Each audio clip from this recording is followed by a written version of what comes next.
Another huge episode of Triggered. Today, we're joined by former Speaker of the House, Newt Gingrich.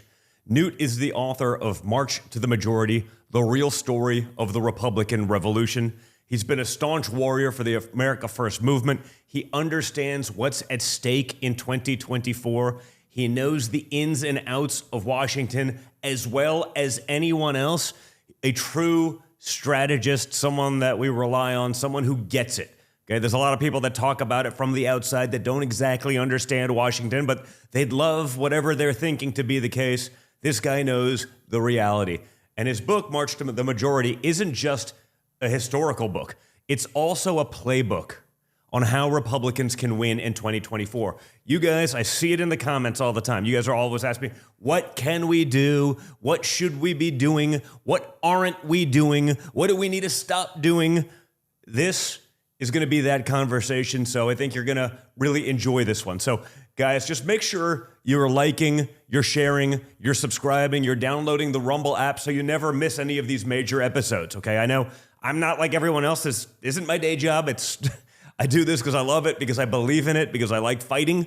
Maybe I'm a masochist, whatever it is. But, I'm on Mondays and Thursdays, so it doesn't become part of your regular schedule. So make sure you're liking, sharing, subscribing, downloading the Rumble app so that you can get notifications of when we're on, when we are live, etc. Don't forget, you can also get these episodes on Spotify and Apple Podcasts, basically right after they air here on Rumble. We download them there. So if you get your podcast in a different way, or if you have friends that get their podcast in a different way, sign up, subscribe, send them the link so that they can listen in. It's because of you guys that we have this show. You guys make it possible, along with some of our incredible sponsors who have the guts to actually support programming like this, guys. I get it. That ain't easy. It certainly isn't. There's a lot of pressure. So make sure to check out and support these guys. It matters, guys. We can vote with our wallets. That's going to be a big part of this game. It's not just about winning the presidency or some House seats or about even the school boards. If we shut down the money, we make them understand that big woke corporate, that they're going to pay a price for doing what they've been doing to us, that matters. So go check out the great folks over at Goldco. It's a new year. I mean, we're into February now, but the economic warning signs continue to amass. Inflation, reckless spending, global turmoil. Biden caused disasters every day. I mean, it's every day, sometimes multiple a day. I just want you to be prepared. So owning tangible, physical, inflation hedging gold and silver can help secure and stabilize your portfolio. You can safeguard your savings, and you can do it tax and penalty free. We see what they spend our tax dollars on. It's a big part of what we talk about on this show. So being able to not pay the tax on these, that's a big deal. Goldco has top-notch customer service. They'll answer all your questions. They'll walk you through the whole process step by step so you educate yourselves. Go to donjuniorgold.com to learn more. That's DONJR gold.com. Learn, educate yourself, make the appropriate decision for you, hedge against the insanity. Seems like a no-brainer. Also, guys, don't forget to go check out the great folks over at The Wellness Company, a leading provider in emergency medical kits. We talked about financial security. This is your health security. Like we saw with COVID, supply chain chaos, lockdowns, Fauci failures, all of it can make it harder to get the medicine you need for your family in a time of crisis. With The Wellness Company's medical emergency kit, you're empowered to take control of your health. The kit includes 8 life-saving medications from amoxicillin, the Z-Pak, ivermectin to keep on hand, along with a guidebook for safe and easy use. So from tick bites to COVID to extreme public health outbreaks, every scenario is covered. So avoid the high costs, the hospital wait lines, and take control of you and your family's health needs. Go to TWC, like The Wellness Company, twc.health/triggered, like the name of the show. And with that, you'll get a 15% discount on the emergency medical kit. That's twc.health/triggered, 15% off. Take care of your financial security, take care of your health and your family's well-being. Check them out and support programming like this. All right, guys, joining me now is former Speaker of the House and author of March to the Majority, Newt Gingrich. We go back a long ways. Back in 2015 and 2016, The speaker gave me some of the best advice I ever got. It was about my 2016 Republican National Convention speech. And I had worked hard and tirelessly to do this speech, but I had a little bit of my, Ivy League ego background. And I had this thing, and he said, this is a great speech. Take every 5-syllable word and make it 2-syllable. Just simplify it. And I did. And it went off incredibly. So I want to thank you for that. I know I've done that in the past, but I always love to give credit in public, which is not very a Trumpian kind of thing to do. But I appreciate that. I figured you know the difference. No, I do. And having it come from a Trump is truly an impressive moment. Yeah, don't get used to it, Mr. Speaker. This is a rare moment of weakness. But tell me what's going on. What do you think's out there right now? Well, I think that the country is just in a state of shock at Biden's inability to deal with the border, his inability to deal with Iran, the notion that we have 3 young Americans killed by Iranian proxies. So Biden's reaction is to attack Israeli settlers on the West Bank. I mean, everything that's going on right now is crazy. The fact that the group of illegal immigrants beat up several New York policemen, were released without bail, and we think at least 4 of them have now fled New York. I mean, the average normal person looks at all this, Washington, D.C., which I hope your dad is going to totally clean up, and which I cleaned up when I was speaker, has decayed to a point where they had 950 carjackings last year. Yeah. We just had a former Trump executive during a carjacking, and that carjacker went on to kill another man. He carjacked 3 cars in one day. Police finally tracked him down and killed him. But you look at that, this is your national capital. Yeah. You ought to be able to visit it without a sense of fear. So I see under Biden's very weird, I think weak, appeasement-oriented leadership, the country has slid dramatically in 3 years.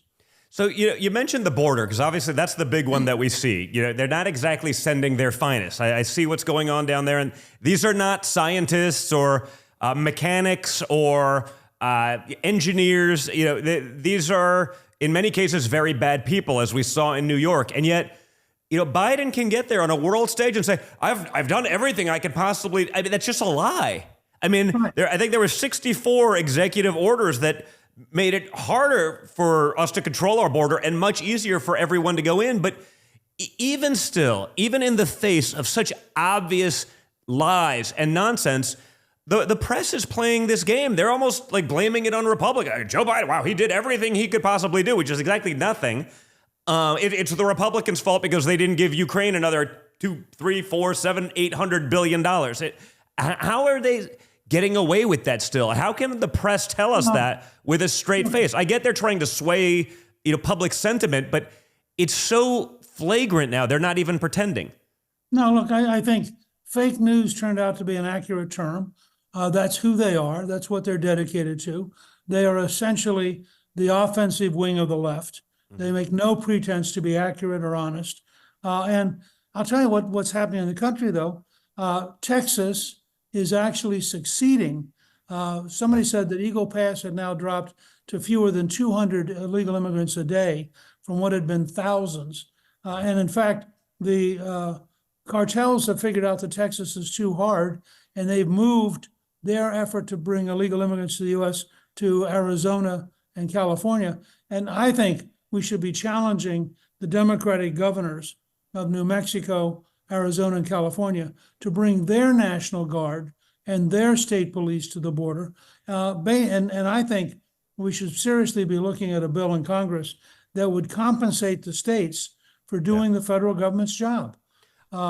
Texas is actually working. It tells you how sick the Biden administration is, that they're now attacking Texas to get Texas to quit stopping illegal immigration. We have to remove the razor wire because Border Patrol is like, no, the Border Patrol's on the record saying they want to leave it there. Like, well, it would hurt people. It's like, well, it doesn't hurt people if you don't actually try, I don't know, crossing the razor wire. Like, this is not rocket science, but the way their minds work, it's like, I'm trying to figure it out. It's like that meme with the chalkboard and all the arrows, how to get to a result that it's pretty insane. But Greg Abbott's doing a phenomenal job. The problem is in Arizona, you have a liberal governor. In California, you have a very liberal governor. They're not going to do it. Greg Abbott deserves a lot of credit. He's doing what our Border Patrol should be doing. He's doing what our federal government should be doing. He's doing that going up against them. They're making it harder to do liquid natural gas stuff out of Texas as a penalty for that. So it's not like Joe he's done everything he's good. He's actually made it difficult for Texas to do what they're supposed to be doing, but refuse to do. Well, one poll showed 69% of the American people side with Texas and 27% side with the U.S. government. Now, that is an astonishing number. And in fact, when you ask how strongly do you feel, 52% of the American people are strongly in favor of Texas, and only 15% are strongly for the federal government. I think two good examples: the governor of South Dakota, sending barber extra wire to Texas because agriculturally they have a lot of it in South Dakota, and then frankly, Governor DeSantis sending a battalion of the Florida National Guard to help Governor Abbott. I think what you're seeing, and I think 25 Republican governors now have sent a letter to Biden siding with Abbott and saying, if you're not going to do your job, then don't go after him for doing what should be your job. Yeah, no, I think that's right. So, you mentioned polls there, and right now the polls are pretty good for my father against Joe Biden. He's leading by, I think, 8 points in your your home state of Georgia. I guess maybe you're more Florida now than Georgia, but at least when you were in the swamp, it was Georgia. Well, I still have a daughter and grandchildren in Georgia. And excellent. I still have a lot of fond memories. But for example, in key battleground states, do you believe the polls? How much stock do you put in sort of the general election polls at this time? It feels like each area has its sort of unique way of playing games and sort of negating those polls. Now, maybe now it's so extreme they won't be able to get away with it because there is no enthusiasm for Joe Biden. There is no sentiment. There's no Biden signs around anywhere. People understand. You saw the flip-flop last week. Snoop Dogg, he's like, no, I love Trump. Well, man, he did good stuff for us. What was I thinking kind of thing. That was obviously during the Trump administration. It was easy to get clicks, to get love from the media and the press and, probably record labels if you went after Trump. But now, after 3 years of Biden, you're seeing results. What stock do you put in those polls and what you see out there right now? Well, I think as a general indicator, if you get 4 or 5 or 6 of them saying the same thing, it's probably pretty true. I think, that, I always like to see the initial results when the actual people show up. So I talked to your dad early on the day of the Iowa caucus, and I said, I think you're going to be between 53 and 60%, which were numbers that Matt Towery had given me. I said, but frankly, and having been there, both as a candidate and helping other candidates, I said, until you see who goes out on that cold night and who actually stands there, you don't know. You know what the poll says, but the caucus is different. And of course, he did very well. The same thing happened in New Hampshire. And I think that, again, I'm always amazed. He wins by 12 points in New Hampshire, and Nikki promptly claims that she's the winner. She came in third in Iowa. When Democrats are literally flipping their vote for like 12 hours, they signed up to be Republicans for a few hours so they could vote for Nikki Haley. And they're literally on TV, on record saying, oh yeah, no, I'm doing this. I'm just trying to stop Trump, not actually voting for Nikki Haley. I would never vote for Nikki Haley. And, and the press is, Nikki Haley's overperforming. I'm like, do you hear what they're saying though? They choose to, there's a lot of selective hearing there. Well, I think as somebody who's losing, she's overperformed, but she's losing. And so my working assumption is that President Trump will be the nominee, period. I don't, barring some extraordinarily terrible health situation, I can't imagine any circumstance where he's not going to be the nominee. This, of course, drives the left crazy. I've been doing a series at the American Spectator on, starting in 1960, how we got so out of whack in terms of the left and the universities and the FBI and the judges. And the parallels between the hatred for Nixon and the hatred for Trump are just amazing. I mean, the left understands that he is the end of their world. If you are for radical left-wing ideas, this is a matter of life and death. So I thought it was very revealing the other day when James Carville, the Democratic consultant, said, we have to take a meat cleaver to him. It just gave you that sense of, you can think of all the trials as meat cleavers. You can think of everything that's being done to him as, this is a level of ferocity that I think even Andrew Jackson didn't have this level of ferocity. Lincoln, and they were no fans of Andrew Jackson either. But yeah, this is unique. I mean, they want to put him away for 1,000 years, maybe the death penalty in one of these. But so you said he's going to be the nominee, but for health. But what about the lawfare? I mean, it's nonsense. I mean, people see through it. I think they see through literally all of it. It's so over the top. It's so ridiculous. The people doing it are such corrupted, actors, bad people in their own right. And it's obvious. I mean, now they're getting caught, but that doesn't seem to actually stop the left. They don't seem to care. If you get the win in DC, you get the win. It doesn't matter. Even if you've stacked the jury, even if it's biased, even if you had no chance of getting a jury of your peers, etc. It's the only tool they have left. Mm-hmm. And again, it's very similar to what happened to Nixon. You have in Washington, D.C., Trump got about 5% of the vote. So a jury pool in Washington is 19-1 against him. Yeah. Now, you can't possibly get a fair trial. Yeah. And that one is too scared to actually vote his conscience, or because they know he'd be literally probably lynched in the street. He'd never be able to show up to his children's school again. He'd never get a restaurant reservation. I mean, there's a real social consequence. It's not like, hey, you could have 5 on that jury, but there is significant downside. Their names will be leaked. The press will talk about them. They will be outed as the ones that let Trump off. And even if it's the right thing to do, even if it would be legally correct, there's a true social consequence to them for actually doing the right thing. Well, and you saw the same thing in New York. Remember, this absurd $83 million deal is a woman who cannot remember which year she's talking about. The dress wasn't made at the time. She's accused, 7 other people of the exact same thing, including Roger Ailes of Fox News. She's on the record saying she was a huge fan of The Apprentice when it was on. So 20 years after she claims this happened, she's a huge fan of The Apprentice and Donald Trump. But then magically, once he puts an R next to his name, you see the Anderson Cooper interview, you see the insanity, and yet it's inadmissible because the judge is biased and doesn't want to let it in. So a jury can't understand that there's literally zero plausible way that any of this happened, but that doesn't matter. It doesn't matter. Tom Wolfe wrote a novel years ago called Bonfire of the Vanities. Mm-hmm. And he described in there the corruption of the New York judicial system. This is probably 30 years ago. Yeah. Well, we're now getting to see it at every level. I just saw an article this morning that the prosecutor who has been going after your father, who released the illegal immigrants who beat up 2 policemen, just let them go. Yeah. But no bail.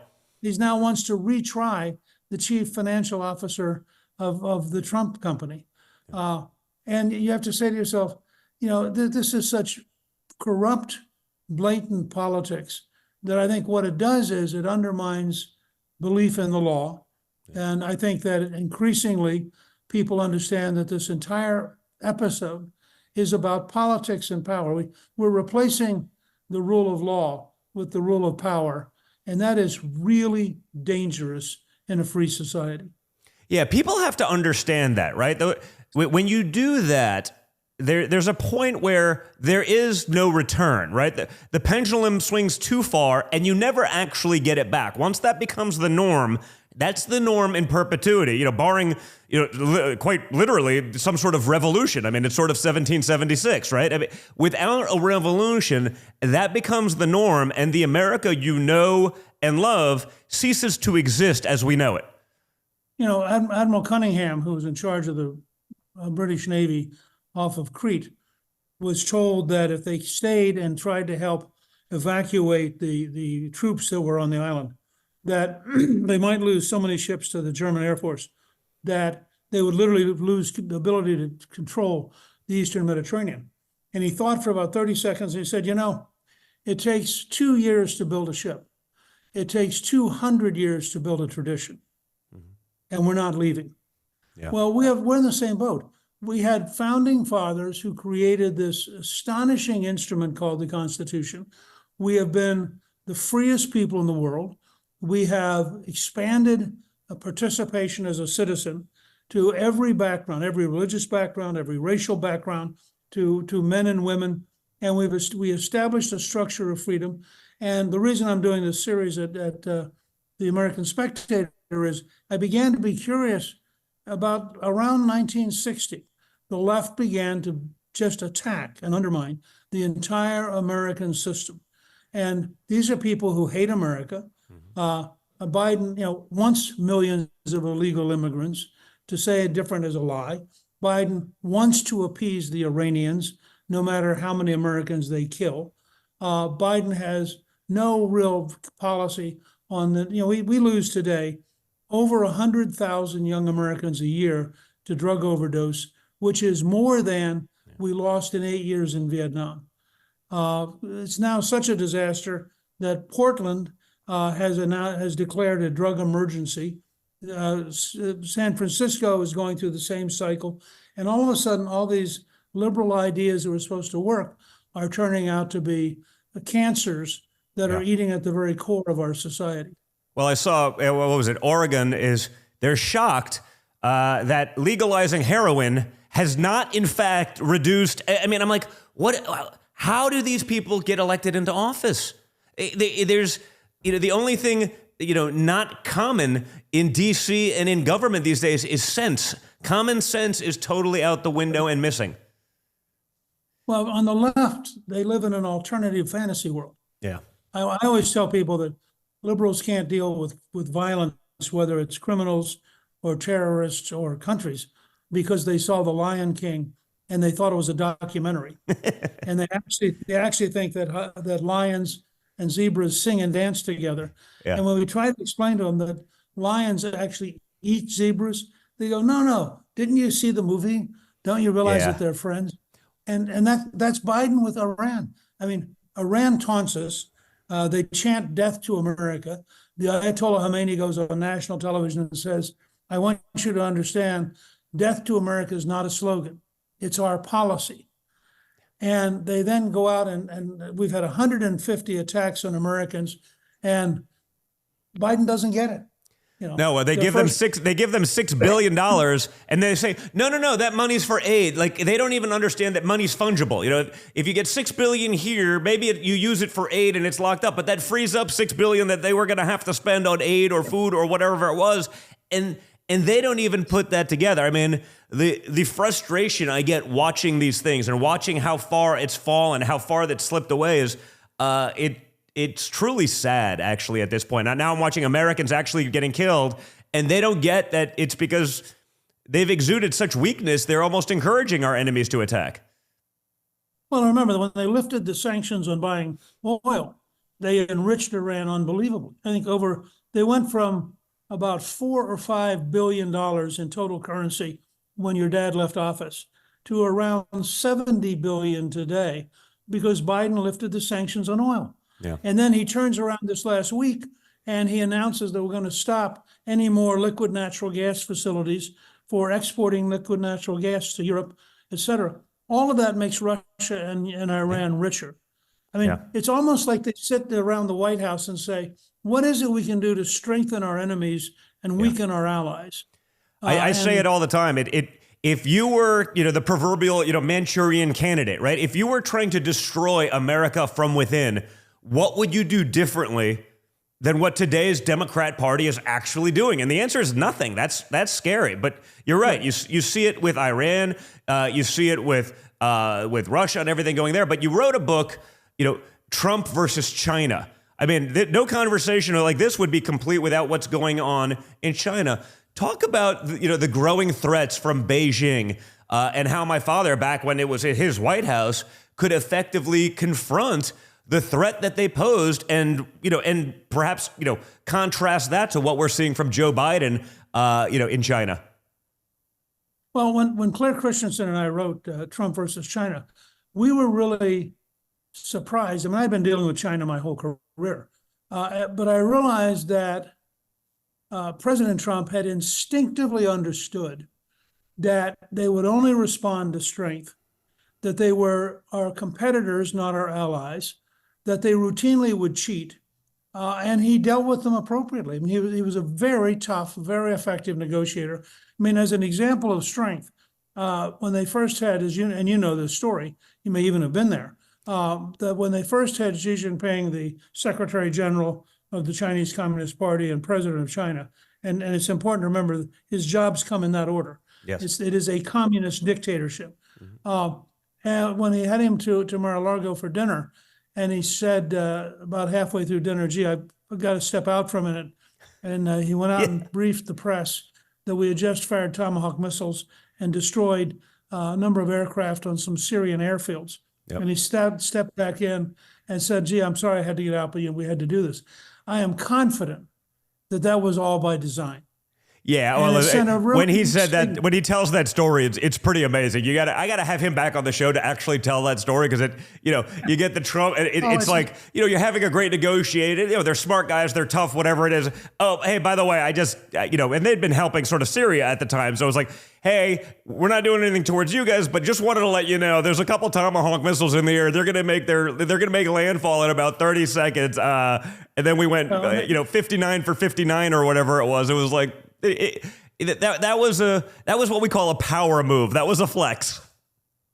Yeah, and look, and I think you couldn't have sent a better signal about Taiwan. Well, the same thing happens when the Iranians are beginning to really bother us.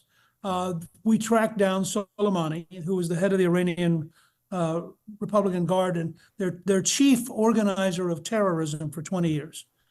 And we tracked him down. I mean, it was really amazing, almost like science fiction. They figured out where he was going to be at the airport in Iraq, at what time, and magically he got killed. Yeah. Now, if you're the Iranians and you suddenly realize we could target your top general and actually get him, the Iranians became dramatically more quiet. Yeah. Because we also sent the signal, we can do this to you guys.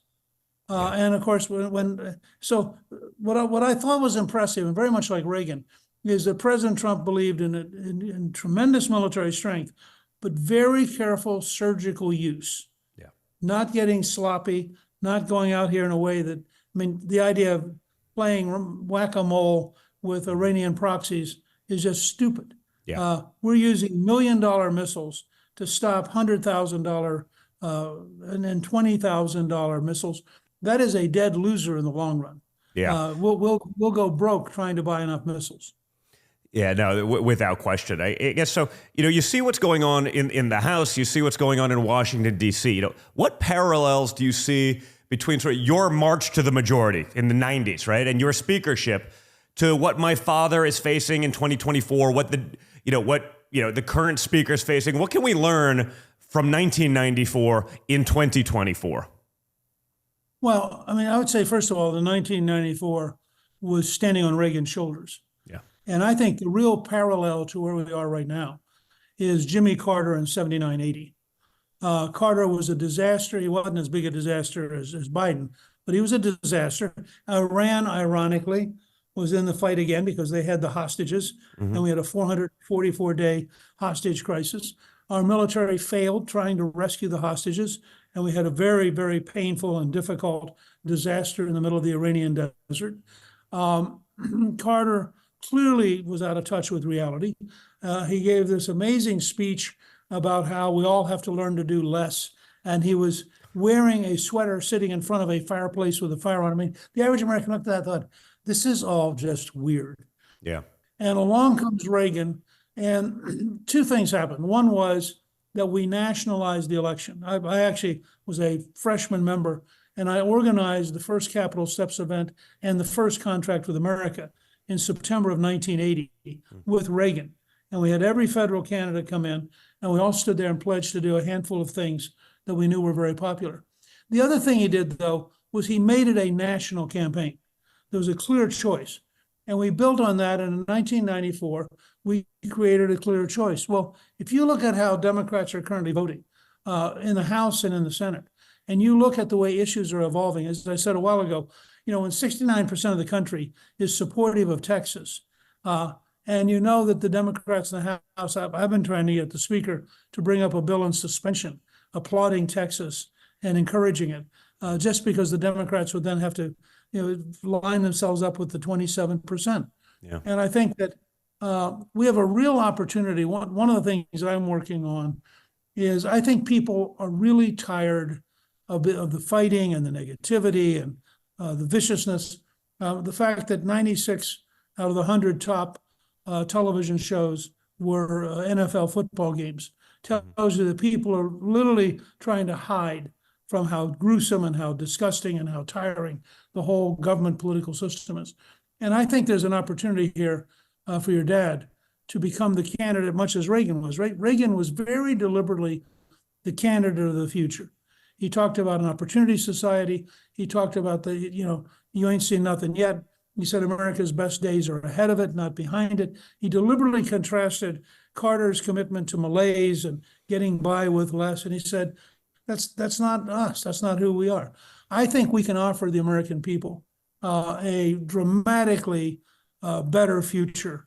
And we could be the party of hope and opportunity this fall. And I really, in fact, I'm trying to convince the campaign now that I wish he would spend about a fourth of his time going to places that are creating the future. You look at the Starship, for example, 36 rocket engines, the largest vehicle going into space in history, the beginning and reusable. So it is the beginning of a crash in cost and a dramatic increase in opportunity.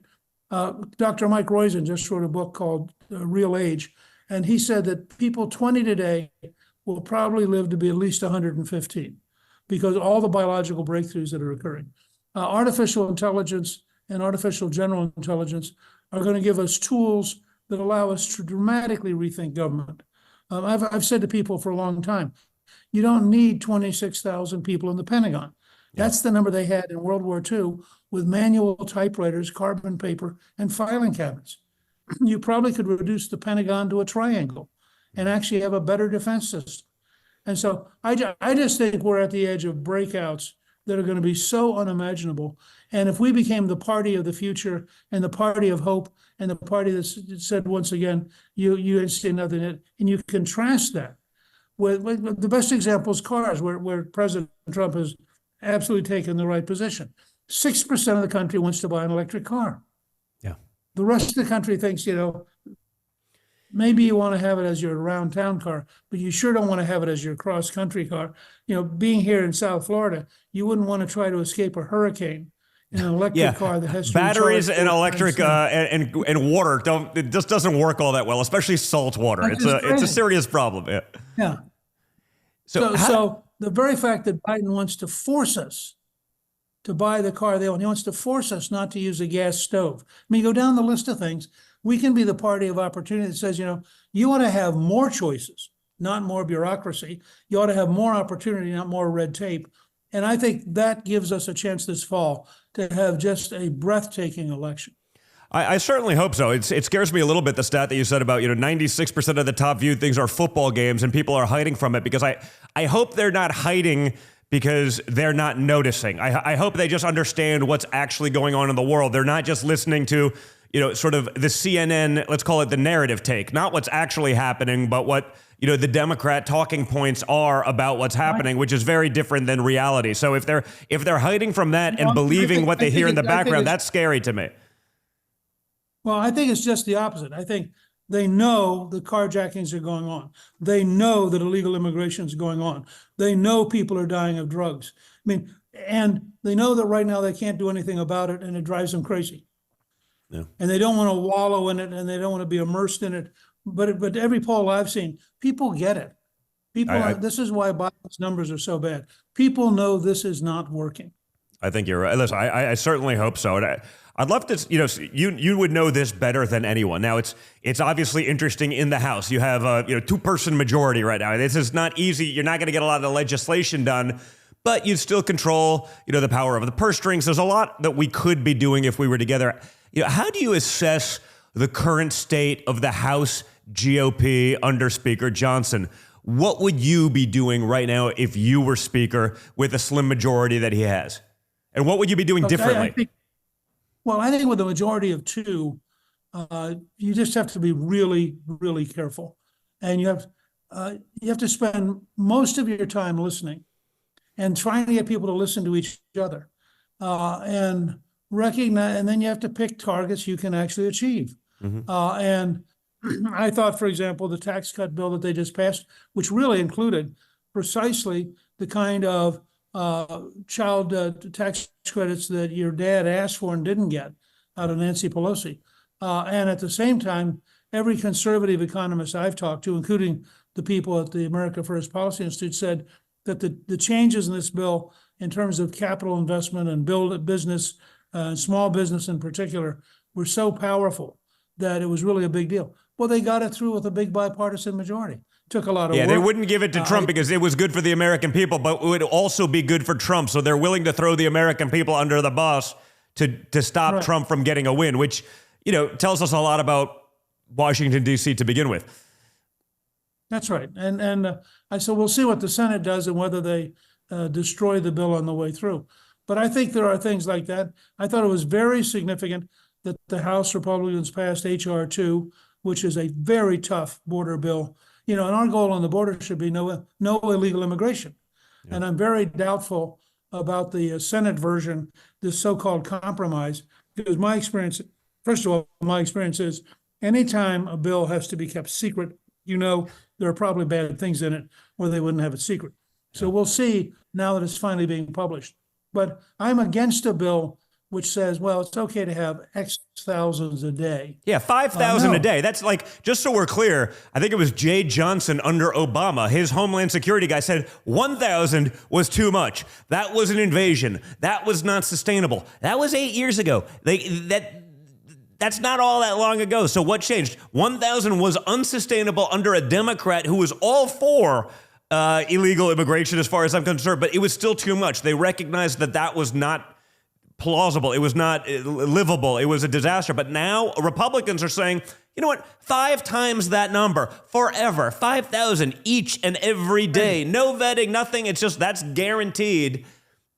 That's 2 million people a year almost. It's lunacy. Well, and the Iranians have a strong alliance with the Venezuelan dictatorship, and Biden actually favors Venezuelan illegal immigrants. Yeah, they don't want people from Cuba and people escaping, other areas that aren't going to be Democrats. They're only in favor of illegals who will actually be Democrat voters. Seems like a problem. But beyond that, you've had some senior retired FBI people who just wrote a very serious letter to the president, to the heads of the House and Senate, saying, we need to understand how many young males of military age are now entering the U.S., and we have no idea how many of them potentially form a military force against the United States in a crisis. Yeah. So one of the dangers is that the Iranians may well have several thousand people now inside the United States who, if we start taking on Iran, you may suddenly find a mobilization in a way that we just have never thought about. I mean, these things are really serious. And for some reason, you cannot get the Democrats to understand how dangerous it is to allow millions of people to come in here without any kind of investigation, any kind of checking for public health, or any kind of checking to see whether or not they are potentially terrorists. Yeah, no, I mean, imagine what a few thousand, it is probably much more than that, a few thousand people that could be activated as sleeper cells, what that could do. It just randomly, hey, it's time. Some random email account, they just go do whatever you can do. Figure it out. It doesn't matter. What the damage that could do, the turmoil that would cause to America, and that they know it because they've got hundreds of people that are on terror watch lists that they've caught. Imagine the ones they're not catching. I mean, it's almost so obvious that they're setting this up for, an event that they could weaponize against us, and that we're just, stick our head in the sand and pretend like nothing's going on. It's lunacy. It is. I mean, it really makes you think that this is the most irresponsible and most destructive presidency in American history. Mm-hmm. I think it passes anything that Buchanan did just before the Civil War. I literally cannot think of any other administration that has taken as many risks with our national survival as the Biden administration has taken. I find it, as a historian, very, very sobering. So, something else you're familiar with because you probably had to work with them a lot back in the day. But there's a real growing frustration. I see it here in the comments. I see it, from the base. A growing frustration with the RNC. You see sort of the lavish spending reports. You see they have got more consultants, on payroll that I don't know what exactly they do. If anything, I sort of figured the RNC was the consultant, but they're paying consultants all over the place. They're practically bankrupt going into an election year. They're not investing nearly as much going after Democrats or a get out the vote operation that the Democrats are doing that we're going to need. What needs to change? What do the Democrats do well that the Republicans need to emulate, that they need to adapt? Because it does not seem like we're doing it. It seems like everyone in the world who's not necessarily a Politico, but like everyone that watches this show, it's the comment that comes up every other comment. They see that it's not working. They see that it's wrong. There's a frustration. What has to happen there? Well, look, I have a real bias because I think the Republican consulting class is essentially wrong in how it approaches things. Yep. I think that they tend to spend an enormous amount of money in a very short-sighted way. I think their model of how the American people think and work is wrong. And I think that it is a huge challenge. And in many ways, the RNC simply reflects the Republican Party as it has been. We were very fortunate when we ran the contract with America that we had Haley Barbour as the RNC chairman, and that Haley is a great natural politician. And he was able to help make the contract with America a real factor in 1994. I think that the Republican National Committee has to have designated assignments and metrics of achievement for it to be effective. And I think all too often, the Republican National Committee members are a club. They're not held accountable. They get reelected at the state level because some of them have been there because they've been there, and therefore they're going to be there. And their number one job is to make sure they stay there. Yeah, the votes within, there's 100, for those who don't know, there's 168 members, I believe. And, when they vote amongst themselves, it's like, if you're not in that club, you're not getting a vote. The vote is quiet. They're silent. They expect the American public to keep giving them more money to do things, but there does not seem to be a level of transparency that we would expect, given, that they're supposed to be representing us. Well, and I think that, one of the lessons I learned from both Nixon and Reagan is that you have to be noisy. They should be the cutting edge of taking on, and frankly, some of their individual staffers do a good job. I get a lot of their emails, and I think that they individual staffers are sincere and hardworking and do some pretty good work, which I steal regularly from my newsletters. But overall, they don't have a strategic vision of how you shape all this. When we put together what was a 16-year project that I wrote about in March the Majority, we learned that you had to have a message, you had to have a messenger, and you had to have the machinery to get people turned out. And unless you had all three, you weren't going to win. And I think that the RNC should play a much bigger and more aggressive role because we're not like the Democrats. Democrats have the New York Times, the Washington Post, NBC News. They have the Harvard faculty. How about Google? They have Google and big tech and Facebook and Instagram and Snapchat and right. So part of the reason we have to have very, very clear messages is that we can't win a tactical fight of making stuff up every morning. We can win if we say things that are real and that reflect people's lives. That's why the longer the illegal immigration crisis goes on, the more it's translated into the evening news. The more people realize that no matter what the national media says, and frankly, most Americans now don't trust the national media. It is really, and I attribute part of this, and I'm looking at both Nixon and Trump. It's fascinating because Nixon really was trapped into believing the system somehow would be fair. Your father figured out in 2015, it ain't going to happen that way.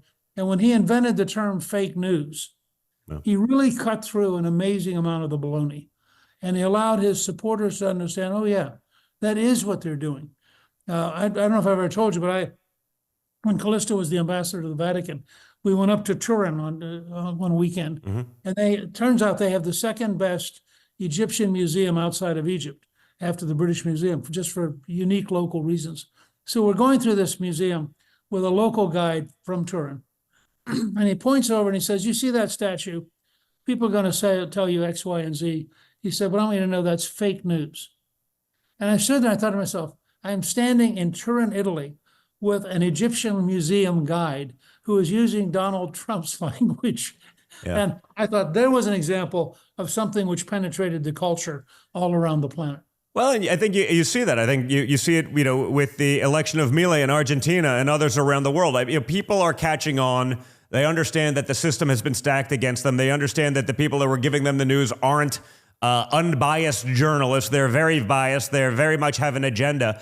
And, so they're getting that. So hopefully, if there's one thing we accomplished in all of this is that we've woken up people to what's actually going on. But I'd like to ask, about the primary right now. My father, he's obviously dominating the primary, but how much would a dominant 50-state primary sweep, affect momentum? Because, so much of this is momentum, right? But heading into the convention this summer, and why is Nikki Haley out there still pretending she's really in this race? Well, you managed to cover about 5 different things just now. Look, probably. I talk a lot. Well, no, you wrapped them all up. So let me try to run through them. I believe, and I've said this to President Trump, every time he wants to say Nikki Haley, he should say Joe Biden. Nikki Haley doesn't exist. She is not a threat. And taking any attention to go after her, it actually reduces him and slows down the process of focusing. I wrote a piece the other day, a newsletter at Gingrich 360, saying this will be the longest general election campaign in history. And he should have, as of New Hampshire, he should have said, okay, I'm clearly going to be the nominee, and I'm going to focus only on Joe Biden from here on out. And if Nikki wants to stay around as a hobby, that's certainly her right to stay around, and just ignore her. What she wants to do is bait him. She is desperate to get his attention, because only by getting into a fight with him does she have any hope of getting anything done. So his best strategy is to say, it's a free country. If she wants to waste a bunch of billionaires' money, that's certainly her prerogative. And if the billionaires are dumb enough to give it to him, that's their right as Americans. But it's not going to matter, which I don't think it's going to matter. I think I can't imagine her being able to put together a campaign. I don't think she'll win South Carolina. And once she's lost her own home state, I don't understand the rationale. But here's why she stays in. Because you just had a major Republican billionaire write a $5 million check. Yeah. There are people out there who dislike Donald Trump so much that they are prepared to spend huge amounts of money in the absurd hope that they can stop him.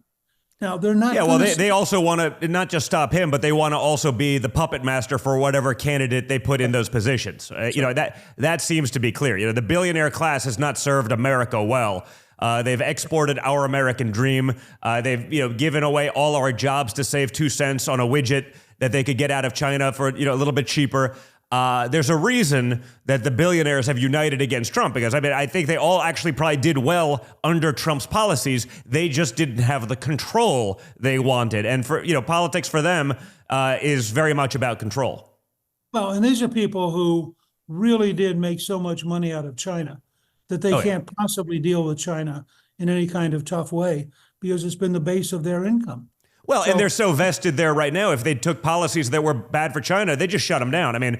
Apple is beholden. All these major corporations are beholden. They spent years trying to get in there. They give up their IP. They bend the knee to any whim that China has. And then once they're in, they still got you, because they can shut you off like that. They'll take it all. They'll knock it off, and you're done. But that's how they've effectively controlled big corporate in America. Right. So that block of elitists are desperate, and frankly, as you know, if you're that wealthy, $5 million is not a major bite of your income. And so they are propping her up in the hope that something will happen. Now, I personally think it's foolish, and I think that she would actually be better off to get out of the race. But I think when she loses her home state, she loses any plausible argument for being a real candidate. So earlier I mentioned how you really helped me with my RNC speech. It was probably some of the best advice I have ever gotten. I was almost in trouble because people were like, "Can we have him run all?" I was like, don't show those articles to my dad. You know, there's only one king, right? Let's just slow down there. I had Rudy. That was the greatest speech ever. I was like, I don't need this headache. It's just, you could say it was good, but it went over well. But can you give some advice on, to others, what makes a good political speech? I mean, so many people now, they watch this stuff, they're getting activated, they want to get involved. And they, again, they may not be running for president, but maybe they're running for their school board. What does it take, and what does it take to connect so well with hardworking Americans? I think my father does a pretty good job of it. He does. What is that missing link for a lot of people? And I think one of the things that helped your dad was that he was so much involved in construction, not just finance. Yeah. So he was out there talking to blue collar workers, talking to guys who did the plumbing, did the bricklaying, did the construction. And he had to learn to communicate at a level that they understood, not at a level that he learned at Wharton. And so I think as a result, then he did the Apprentice, and there he began to really, I think, understand what the American consumer market is like. Mm-hmm. I used to tell reporters in 15 and 16 that if The Apprentice had been right after Downton Abbey on PBS, they would have understood Trump. Yeah. But because it was on commercial television, almost no reporter in Washington had ever seen it. Yeah. And they had no idea how good he was on TV. So I first, one of the great lessons I had was in 1974. I got to spend time with Reagan, and he showed me how he did speeches. And the way Reagan did it is he had thought through ideas that he wanted to talk about, and he would have 60 or 80 4x6 cards in his briefcase. When he got to an audience, he would try to figure out who they were, what they were interested in, and he would take out 20 cards that he thought would work best with that audience. He would then shuffle the cards. And he said, if he gave the same speech every day, he would get bored. People could tell from his body language that he was bored, and they would get bored. But if he didn't know what was following card 3, so he had to figure out the bridge between card 3 and whatever the next card was. He would have adrenaline. He'd be leaning forward because he'd be having to think through, and how am I going to get from A to, this to that. Yeah. And the result was that people would pay attention to his speech because they were curious. He was curious what was coming next, so they were curious. Yeah. Well, I took that model and I got to a point where all of my speeches, with very, very rare exception, are off the cuff.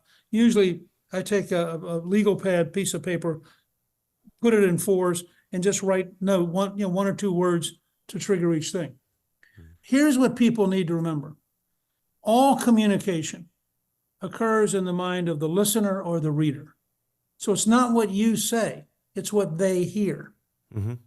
And so you have to start with, what is it I want them to hear? It has to be in a common language that everybody can understand. Yeah. So speaking at a 5th or 6th or 7th grade level isn't a sign that you're stupid, it's a sign you're really smart. You have to have, I think, no more than 3 big themes. And I think the old rule, you start by telling them what you want them to know. You have a middle where you explain it all. And then you close by reminding them what you want them to know. That actually works. Now, I personally also like Q&A. I think when you give audiences a chance to ask questions, they get excited because now they're in charge and they have much more adrenaline. So I try very hard not to give speeches where it's just me talking and then I get off stage. Those are some basic ideas. No, I think that's important. I do the same thing. I don't even have bullet points anymore, and it actually caused some problems for me when I used to open up for a Mike Pence or something like that, because guys that are a little bit more programmatic. Well, what's he going to say next? It's like he'll keep going. It doesn't matter. We have no idea, but it also kept it fresh for me. Where there are guys that are a little bit more formulaic politicians that after about 2 days traveling with them, I can give their speech. Right. And you're right, because it's the same thing. It's just regurgitated. Authenticity seems to be everything. And if you're just memorized it and delivering the same old rote line, you lose a lot of the authenticity. But what I'd like to, on the flip side of all of that, what do you think motivates like the unhinged, Trump derangement and rage that we see from the left? I mean, I still can't figure. We may disagree on a lot, but Democrats in the past, at least, I felt like we wanted some of the same things. Is wanting a secure border so disastrous? Higher wages for the lowest income earners, is that so terrible? I don't understand. What is it that those guys are hearing that enrages them so badly? Well, I think it's two very different things. One of which you may not want to comment on. I think one of them is that he is the greatest mortal threat to the old order that we have seen in my lifetime. A much bigger threat than Reagan, a much bigger threat certainly than we were with the contract. And so they are genuinely terrified. These are people who've spent their entire lifetime creating an anti-American movement that they deeply, passionately believe in. I mean, they're very sincere in that sense. Mm-hmm. And all of a sudden, they're facing a guy who has the courage to take them head on, who is smart enough to figure out strategies that break them up, and who could literally mean the end of the world they've spent their entire lifetime trying to build. So part of it is a genuine fear reaction, and therefore it gets translated into hatred because he could literally destroy their world. Mm-hmm. The other thing which he compounds, which none of us have any ability to get him to quit doing, is he cannot help being outrageous. Hey, listen, yeah, you're right. I probably can't comment, but I'm not going to argue with you. And so what he does is where Reagan had a knack of being so pleasant that even as he was taking apart the Soviet Empire, for example, he could meet with Gorbachev, and there wasn't, although the one time they met in Reykjavik, that Clifton and I did a movie called Rendezvous with Destiny about Reagan. And we have this great video where Reagan is standing next to the Soviet limousine, and he is putting his finger in Gorbachev's chest. And with great anger, he's saying to him, "You had a chance to have a real deal, and you blew it." Mm-hmm. It's the only time I've ever seen Reagan really angry.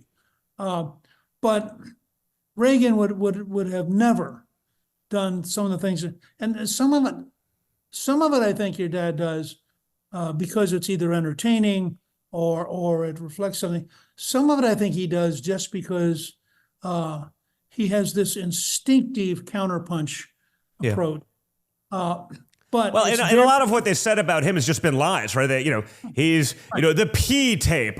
He's a Russian asset. They wanted to put me in jail for treason, crime punishable by death. They're trying to put him in jail. So when people are like, I don't love his demeanor, I'm like, you know what? If they went after you the way they went after him, which is unlike any other American politician ever, and his family and everyone, and lied about him, and then it all comes out true, and there's no accountability, no consequence, there's no ramifications. You know what?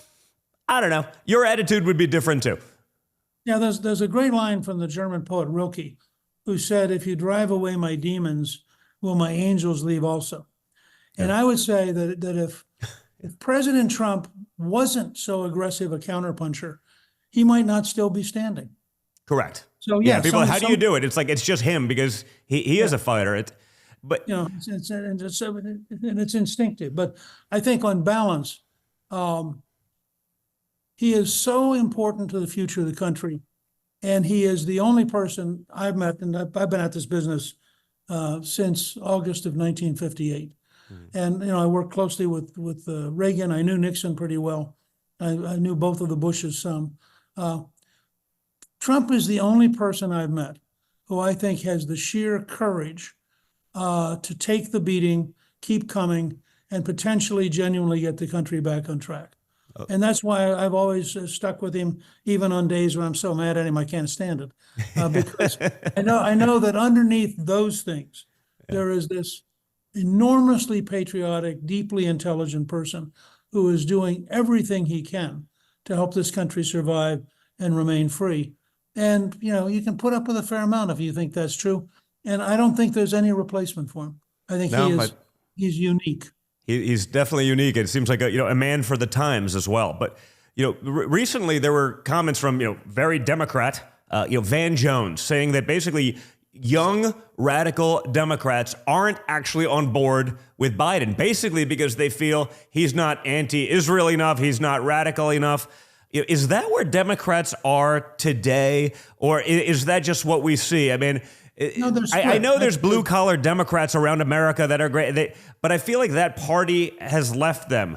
Or is the party in charge, and maybe their representation, whether you see it from Ilhan Omar like this week and all the insanity, are they there to now appease the most extreme elements of their party just to cling to power? Can you talk about that evolution of the Democrat Party, say, from when you started out to where they are now?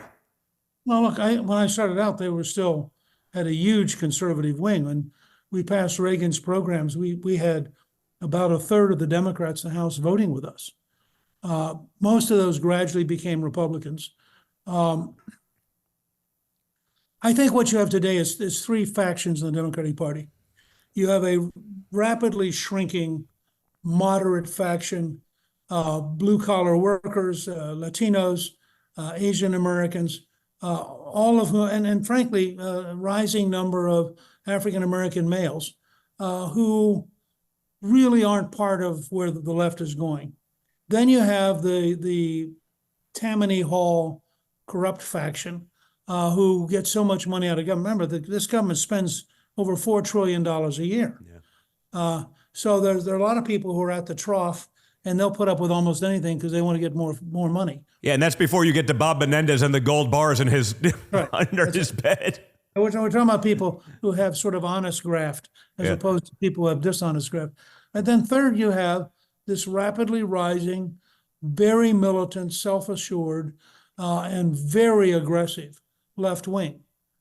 And that's what we're up against. And I think what makes them so powerful is people in their own party are afraid of them because they are so hostile and they are so aggressive.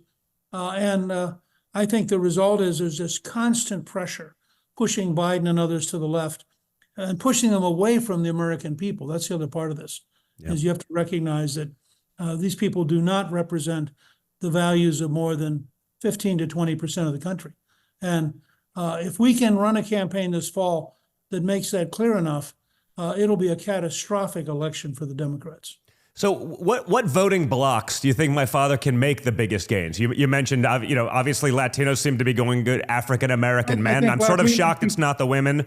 And what's your closing message to them? Because I think that is important, that they're sort of, waking up from sort of the bonds of the Democrat Party, where they always voted, not because they were actually doing anything for you, but that was, they controlled every resource in urban. Your pastor was on the Democrat Party payroll. And so you sort of listened to them because you assumed they were getting good advice. I see it with, union leadership versus union membership. We don't think that unfettered illegal immigration, we don't think that's bad. That came from the union bosses this week.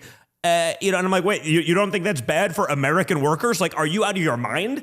And yet these people pay dues. Those dues are used to fund Democrat policies that will make them extinct. It's insane. It is. And I mean, for the UAW to be for Biden, given Biden's position on electric vehicles, which involves 40% less labor than internal combustion engine vehicles, it makes no sense at all. I would say this. The simplest message this fall is, do you really want 8 million more illegals? Do you really want continued increase in the cost of your food and your gasoline? Do you really want another 100,000 a year dying of drug overdoses? Do you really want America being driven out of the world by aggressive, hostile dictatorships that we're not willing to stand up to? And if that's the world you want, then you got a great person in Joe Biden, because that's what he's going to do. Yeah. But I think you're going to find that message shrinks the Democratic vote, whether among suburban women, among African Americans, among Latinos. And I think the biggest gains proportionally will probably be from Latinos. I think that the Latinos who came here legally, and Calista and I are doing a project right now called Journey to America about people who came here legally, who make this a great country because they obey the rules. They're actually as militant about illegal immigration as anybody else. Maybe more so in some that I've spent with. Oh yeah, and partly because they came here to get away from the people who are now coming here. Yeah. I mean, they don't want the criminals, they don't want the drug dealers, they don't want the cartels. And so I think that message has to be, there are two futures. There is a great American future with, frankly, an extraordinary level of opportunity that's right around the corner with the right policies. And there is a continuing disaster that will get worse, not better, over the next 4 years. And you get to decide which future you want, and you do that by voting. I love it. Well, Mr. Speaker, thank you so much for your sage advice and for your time. I really appreciate it. Look forward to definitely having you on more as this heats up, because we are early in what's going to be a very long and very aggressive year. So just always appreciate your advice, your support, your friendship. It means the world to us. So thank you again. Great being with you. Thank you. Okay, guys, thanks so much for tuning in. Don't forget to like, share, subscribe. I see how many people are watching. I see how many likes there are, and they are not the same. And I don't think the delta is because of the trolls. While there are quite a few, it's not the difference. Like it so that people know that we're watching. That's how algorithms work. We got to fight back. Also, make sure you're sharing with your friends. Remember, you can also get this on Spotify and Apple Podcasts. When we're done here, we'll download it there. So if you have friends that perhaps get their podcast that way, or if you're driving or whatever it may be, share it that way. Subscribe, download those episodes on there. That gets us out there into the ether. That helps us combat big tech, et cetera, because more people will see it. We need you guys to be a part of that, okay? Also, go check out our incredible sponsors. We talk about taking care of your family's well-being, whether that's financial, whether that's health. Go check out donjuniorgold.com to hedge against the insanity. Precious metals, gold, silver. You can do it tax and penalty free. It's a big deal. You can hedge against the nonsense that's going on right now in the world. Learn, educate yourself. donjuniorgold, DONJR gold.com. Learn more. Let them take you through the process step by step. I'm sure you'll learn a lot one way or the other. And that's what a big part of what this is about, is educating yourselves. So check it out, donjuniorgold.com. Also, guys, go check out twc.health/triggered for a 15% off the Wellness Company's emergency medical kit, right? Z-Pak, amoxicillin, ivermectin for a crisis, whatever it may be, whether it's a major health outbreak, whether it's a tick bite, whatever it is, or something in between. Make sure you have that. We've seen what goes on in a time of crisis. We've seen the lines, the costs, the wait. Make sure you're prepared and you have something stashed away in the event of an emergency, okay? That's a no-brainer. We take care of our financial health. We take care of our actual health. All of them important in taking care of our families. So go to TWC, like the Wellness Company, twc.health/triggered for a 15% discount on the emergency medical kit. You won't regret it, because it's better to have it and not need it than to need it and not have it. Guys, you're the best. Again, seeing a couple more likes, but not enough. Like it, share it, subscribe. I will see you guys soon.